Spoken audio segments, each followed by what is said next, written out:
ஹே viewers, welcome back. இன்னைக்கு ரிவ்யூவில் நம்ம பார்க்க போகிற திரைப்படம் தியேட்டர்ஸில் ரிலீஸ் ஆயிருக்க மெய்யழகன். 96 திரைப்படத்தை எடுத்த பிரேம்குமார் இந்த திரைப்படத்தை டைரக்ட் பண்ணியிருக்காரு. கோவிந்த் வசந்தா இந்த திரைப்படத்துக்கு இசையமைச்சிருக்காரு. கார்த்தி, அரவிந்த் சுவாமி, தேவதர்ஷினி, ஸ்ரீதிவ்யா, ராஜ்கிரண் அப்படின்ட்டு இதுல ஒரு பட்டாளமே நடிச்சிருக்காங்க. 96ல உருவாக்குன அந்த மேஜிக்கை திரும்ப பிரேம்குமாரால கிரியேட் பண்ண முடிஞ்சிச்சா இல்லையா? வாங்க இந்த ரிவ்யூவில் போய் பார்க்கலாம்.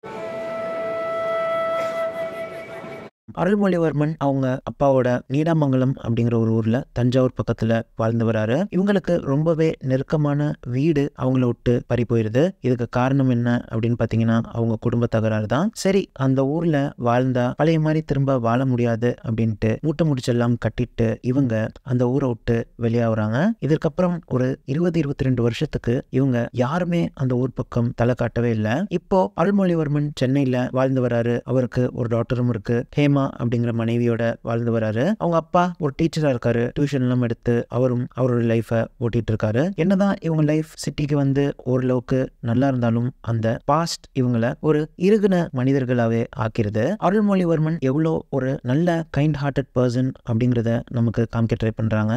இன்ஃபேக்ட் 22 வருஷம் கழிச்சு அவர் புவனா அப்படிங்கிற அவங்க தங்கச்சிய பாக்குறதுக்காக போய் ஆக வேண்டிய ஒரு சிச்சுவேஷன்ல இருக்காரு. ஏன்னா அவங்களுக்கு திருமணம். இந்த தங்கை மட்டும்தான் அவர் சின்ன வயசுல இருக்கப்போ ரொம்பவே பாசமா இருப்பாங்க. இவங்க இல்லைன்னா இந்த கல்யாணமே நடக்காது, அதனால நீ வந்தே ஆகணும் அப்படின்னு சொல்றதுனால அரவிந்த் சுவாமி வேற வழியே இல்லாம தன்னுடைய தங்கையை பாக்குறதுக்கு கிளம்புறாரு. அப்போ கூட வந்து பாத்தீங்கன்னா டெய்லி கிளிகளுக்கெல்லாம் தீனி வைப்பாரு. சோ அவங்க ஒய்ஃப்ட கொடுத்துட்டு இது ஒரு நாள் பாத்துக்கோ அப்படின்னு சொல்ற அளவுக்கு ஒரு நல்ல கைண்ட் ஹார்ட்டட் ஹியூமன் பீயிங்கா தான் இவரை நமக்கு கதையில காமிக்கிறாங்க. இவர் ஒரு ஜேர்னியை மேற்கொள்றாரு. எந்த அளவுக்கு வேண்டாவா போறாரு அப்படின்னு பாத்தீங்கன்னா, கல்யாணம் எப்போ இருக்கோ அதுக்கு கொஞ்சம் முன்னாடி நான் போயிட்டு அந்த ஊர்ல தங்கச்சியை பார்த்துட்டு திருப்பி அந்த நைட் கூட தங்காம வெளியாயிரணும் அப்படின்னு ஒரு ஜேர்னியை மேற்கொள்றாரு.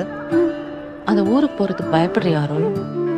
உனக்கு அந்த ஊரு, வீடு இதெல்லாம் எவ்வளவு பிடிக்கும்னு எனக்கு தெரியும்.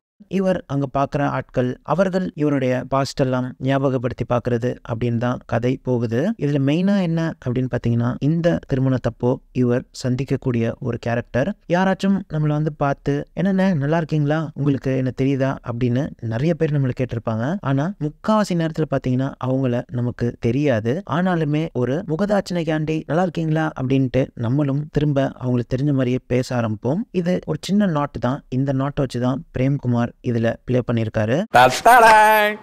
என்ன கண்டுபிடிக்க முடியலதா? இவர் இப்படி சொல்ல போக இந்த கேரக்டர் என்ன பண்ணுது அப்படிங்கிறது தான் இந்த மொத்த கதையே. கார்த்தி அரவிந்த் சுவாமிய விழுந்து விழுந்து கவனிக்கிறாரு. இந்த தட்டிலாம் வச்சு தாங்குவாங்க அப்படின்னு சொல்லுவாங்கல்ல, அந்த மாதிரி பாத்ரூம் போனா கூட போறாரு, சாப்பாடு சாப்பிடறதுக்கு ஹெல்ப் பண்றாரு, அங்க உள்ள எல்லாரையும் அறிமுகப்படுத்தி வைக்கிறாரு. இது மாதிரி இவர் வந்ததுல இருந்து அவரை நல்லா பாத்துக்கணும் அப்படிங்கிற ஒரு நோக்கத்துல இருக்காரு. ஒரு கட்டத்துல வந்து பாத்தீங்கன்னா அரவிந்த் சுவாமிக்கு யாருப்பா இவர் யாரு அப்படின்னு கேட்கறது கூட என்னால முடியலையே. ஏன்னா இவர் அவரை விட்டு விலகவே மாட்டுறாரு. விலகினாதானே யார்கிட்டச்சும் போய் அப்படின்ட்டு ரொம்பவே ஒரு கன்ஃபியூஸ் ஸ்டேட்ல தான் இருக்காரு. இதுல என்ன நடக்குது அப்படின்னு பாத்தீங்கன்னா, இந்த ரிசப்ஷனை இவர் அட்டென்ட் பண்ணிட்டு அன்னைக்கு நைட் திரும்ப போகணும் அப்படின்னு சொல்லியிருந்தேன் இல்லையா, அந்த பஸ்ஸையும் மிஸ் பண்ணிடுறாரு. இப்போ இந்த கேரக்டரோடையே சேர்ந்து அந்த நைட் டிராவல் பண்ணக்கூடிய ஒரு சந்தர்ப்பம் கிடைக்குது. சரி, இதுலயாச்சும் அவரை பத்தி தெரியுதா அப்படின்ட்டு இந்த கேரக்டரோட டிராவல் பண்ண ஆரம்பிக்கிறாரு. கார்த்தி அவருடைய வீட்டுக்கு கூட்டிட்டு போறாரு. அவருடைய ஒய்ஃபை இன்ட்ரோடியூஸ் பண்ணி வைக்கிறாரு. அதற்கப்புறம் அவங்களுடைய தோட்டத்துல உட்கார்ந்து பழசெல்லாம் இருவரும் பேச ஆரம்பிக்கிறாங்க. இந்த பேச ஆரம்பிக்கிறது எந்த அளவுக்கு அரவிந்த் சுவாமிக்கு ஒரு செல்ஃப் ரியலைசேஷனா இருக்க போகுது, ஓவர் நைட்ல ஒரு ஸ்ட்ரேஞ்சர் எப்படி இவரோட லைஃபை மாத்த போறாரு அப்படிங்கிறது தான் இந்த மெய்யழகன் திரைப்படத்துடைய மீதி கதை. அவங்களுக்கு ரொம்ப பிடிக்கும். இந்த ஒரு நாளை இந்த வருஷம் பூரா வரவங்க போறவங்க எல்லார்கிட்டயும் பேசி தீர்த்துடுவார்.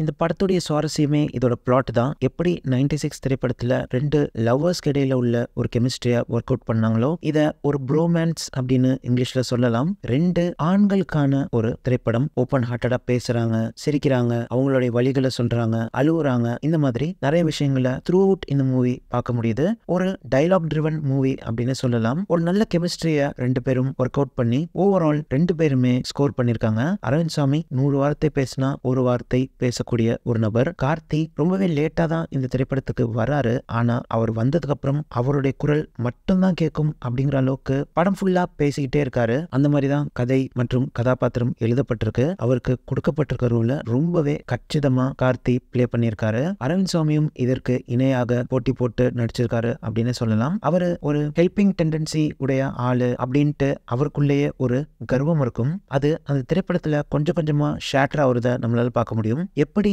கிராமத்துல எல்லாரும் ஒரு வெள்ளந்தி நபர்களா இருக்காங்க அப்படிங்கறத தெரிஞ்சுக்கிறதுல இருந்து ஒரு தெரியாத நபருக்கு எப்படி இவ்வளவு உதவி செய்யறாங்க அப்படின்ட்டு ஒரு விஷயமா செல்ஃப் ரியலைஸ் பண்றதா இருக்கட்டும், அவங்களுடைய சின்ன வயசு கதைகளை நினைவுபடுத்தும் போது அவருக்கு அது நினைப்பு வராம அவர் சங்கோஜப்படுறதாகட்டும், அல்லது ஸ்ரீதிவ்யா கேட்கும் போது கூட அவங்க கண்ணை பார்த்து பேசாம தயக்கப்படுறதா இருக்கட்டும், ஒரு பாயிண்ட் ஆஃப் டயத்துல இதுக்கு மேல தாங்க முடியாது அப்படின்ட்டு அவர் எடுக்கிற ஒரு டிசிஷனா இருக்கட்டும், எல்லாத்துலயுமே அவர் சூப்பர்பா ஸ்கோர் பண்ணிருக்காரு.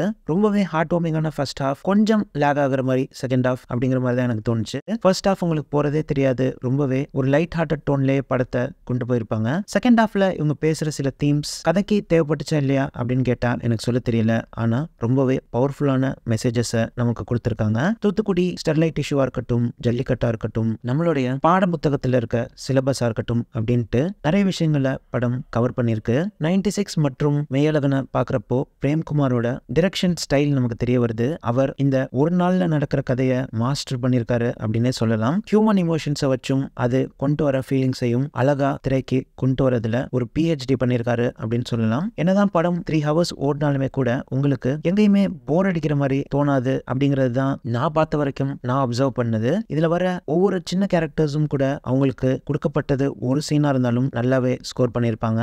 அது ராஜ்கிரணா இருக்கட்டும், கருணாகரனா இருக்கட்டும், ஸ்ரீதிவ்யாவா இருக்கட்டும், இது மாதிரி சொல்லிக்கிட்டே போலாம். கோவிந்த் வசந்தாவோட பின்னணி இசை கண்டிப்பா இந்த திரைப்படத்துக்கு பக்கபலமா அமைஞ்சிருக்கு. அது மட்டும் இல்லாம கமல் சார் பாடுற பாட்டு உண்மையிலேயே ஹார்ட் ஃபெல்ட்டா இருக்கு அப்படின்னு சொல்லலாம். மொத்தத்துல இந்த திரைப்படம் எப்படி இருக்கு அப்படின்னு கேட்டீங்கன்னா, கண்டிப்பா ஒரு கமர்ஷியல் என்டர்டெய்னர் பார்க்கணும் அப்படின்ட்டு போய் தியேட்டர்ல உட்காந்தீங்கன்னா கண்டிப்பா இது ஒரு பாப்கார்ன் வாட்சா அமையாது. ஆனா நான் ஒரு ஜாயிண்ட் ஃபேமிலில இருந்து வரேன், இல்லைன்னா எனக்கு பாஸ்ட்ல ஜாயிண்ட் ஃபேமிலியில வாழ்ந்த ஒரு எக்ஸ்பீரியன்ஸ் இருக்கு, அதெல்லாம் எவ்வளோ ஒரு அழகிய நாட்கள், அதெல்லாம் இந்த காலகட்டத்தில் மிஸ் ஆகுது, அந்த மாதிரி யாராச்சும் இந்த திரைப்படத்தை உட்காந்து பார்த்தா கண்டிப்பா உங்களுக்கு ஒரு நொஸ்டாலஜிக் ஃபீல் வரும். இந்த 90s கிட்ஸ் மற்றும் 80s கிட்ஸ்லாம் இந்த படத்தை கண்டிப்பா ரொம்பவே என்ஜாய் பண்ணுவாங்க. ஏன்னா அதுல வர சைக்கிள் கதையா இருக்கட்டும், அல்லது ஒரு குரூப்பா போய் ஒரு கடையில கடை பொருட்களை வாங்கிட்டு வரதா இருக்கட்டும், இது மாதிரி சின்ன சின்ன விஷயங்களை ரொம்பவே அற்புதமா ஹைலைட் பண்ணிருக்காங்க. கண்டிப்பா டிஃபரெண்டான ஒரு அட்டெம்ப்ட். அதுக்கே பிரேம்குமாருக்கு ஒரு பெரிய சல்யூட்டை கொடுத்துடலாம். Definitely not for every one, but a must watch for a genuine movie lover. நீங்க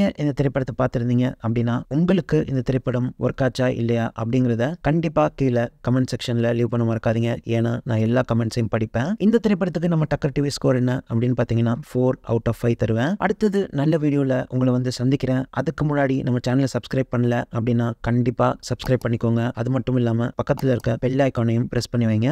இன்னும் எக்கச்சக்கமான கண்டென்ட் உங்களுக்காக லைன் அப்ல காத்திருக்கு அப்படிங்கறத சொல்லிக்கிறேன். Meet you next time. Until then, take care. Bye bye. Be safe.